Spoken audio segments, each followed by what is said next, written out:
Today, we're talking about why you need to love yourself. Right now, your brain is running through about 1,000 different thoughts. I bet at least 800 of them are you tearing yourself apart. I'm not smart enough. Everyone's ahead of me.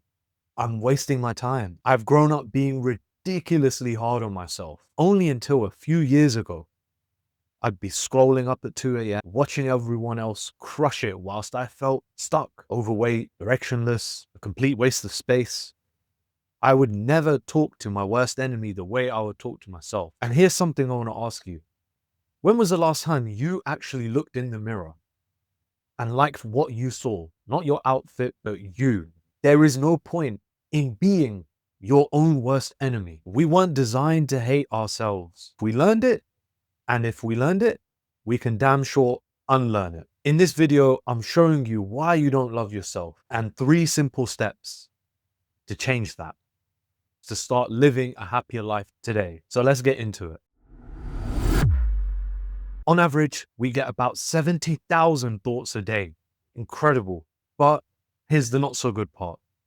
98% of them are repeated thoughts, and then 80% of them are negative. When I was studying at university, I used to ebb and flow between these positive and negative thoughts.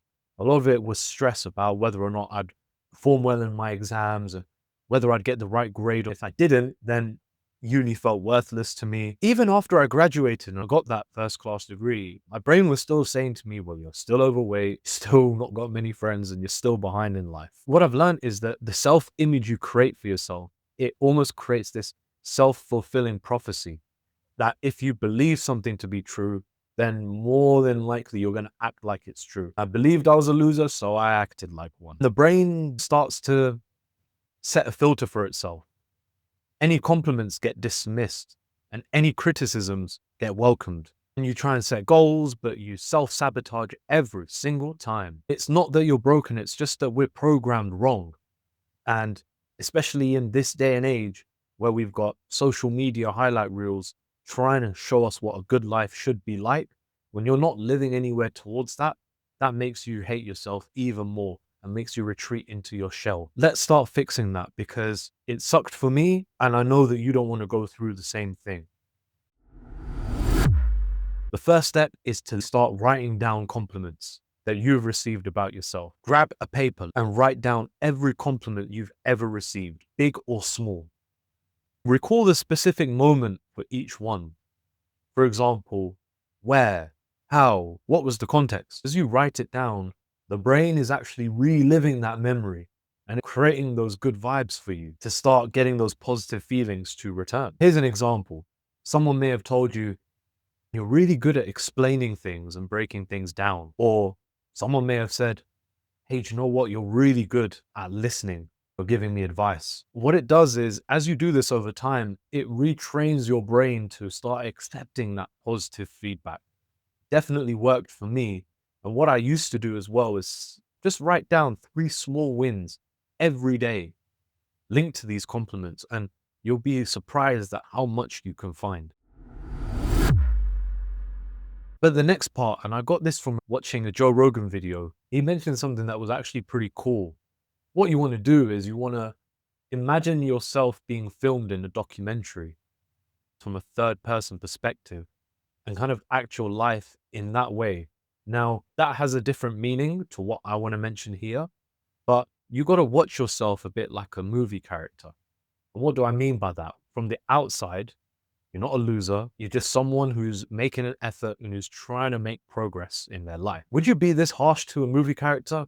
Unless you really didn't like them? No, you wouldn't. You'd have some sympathy for them as they go through their journey, the ups and downs. And you'd say, well, maybe they're doing all right considering everything that's going on around them. You've got to give yourself that same level of compassion, because you can't control many things in life.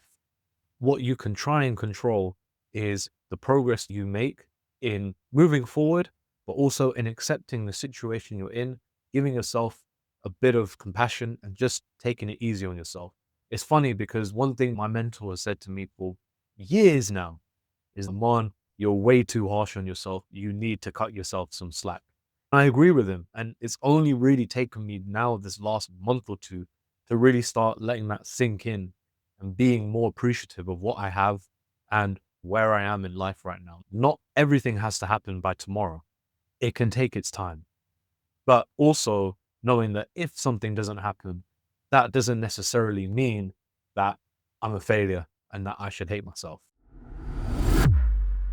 The last major strategy that's really important is to stop being so hard on yourself. And you can't hate yourself into a newer version of you. Think about it like this. If you were talking to your friend, what would you tell him, mate? And then say that to yourself. You'd want to give him real feedback, but you wouldn't say, oh, you're a piece of crap. You're not doing anything with your life. You would say that, but in a more respectful way, and try and bring him up. You wouldn't want to tear him down because that's not what friends are for. So self-love is really about accepting where you are and working towards where you want to be. I'm still working on myself. The difference is nowadays I don't try and beat myself up over small things. I acknowledge it, where I am at, commit to being better, and I just keep moving. That's all you can do. You are worthy of love from yourself, first and foremost, and from others, because of the fact that you exist, not because of your achievements.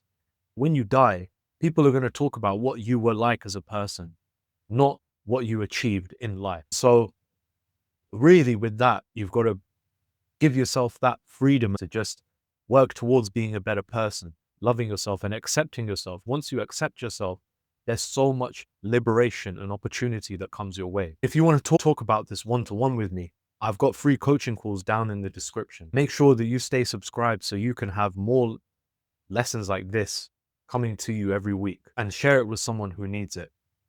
And if you want to continue trying to make the right steps towards a better life, watch this video right here.